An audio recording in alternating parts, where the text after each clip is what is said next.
Reserve ബാങ്കിന്റെ ചോദ്യങ്ങൾ നമുക്കൊന്ന് പരിചയപ്പെടാം. റിസർവ് ബാങ്ക് രൂപീകരിച്ച commission 1926 Hilton young commission. Reserve bank act വന്ന വർഷം 1934.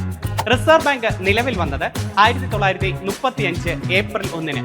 റിസർവ് ബാങ്കിന്റെ ആസ്ഥാനം മുംബൈയിലെ നരിമാൻ പോയിന്റ്. റിസർവ് ബാങ്കിന്റെ ആദ്യ ആസ്ഥാനം 1937 വരെ കൊൽക്കത്ത. റിസർവ് ബാങ്ക് ദേശസാൽക്കരിച്ചത് 1949 ജനുവരി 1.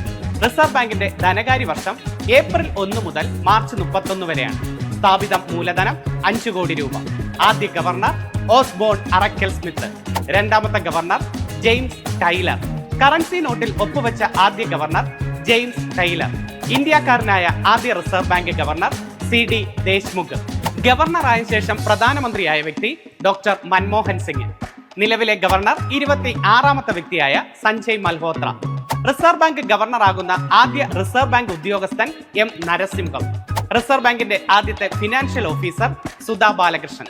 റിസർവ് ബാങ്കിന്റെ ആദ്യത്തെ ഡെപ്യൂട്ടി ഗവർണറാകുന്ന വനിത KJ ഉദേശി.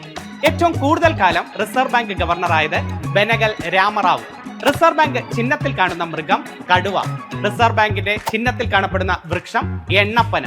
റിസർവ് ബാങ്കിന്റെ ധർമ്മങ്ങൾ: 1 നോട്ടച്ചടിച്ചിറക്കൽ, 2 ബാങ്കുകളുടെ ബാങ്ക്, 3 വായ്പാ നിയന്ത്രകൻ, 4 വിദേശ നാണയത്തിന്റെ സൂക്ഷിപ്പുകാരൻ, 5 കേന്ദ്ര സംസ്ഥാന സർക്കാരുകളുടെ ബാങ്ക്, 6 പണ സപ്ലൈയുടെ നിയന്ത്രകൻ.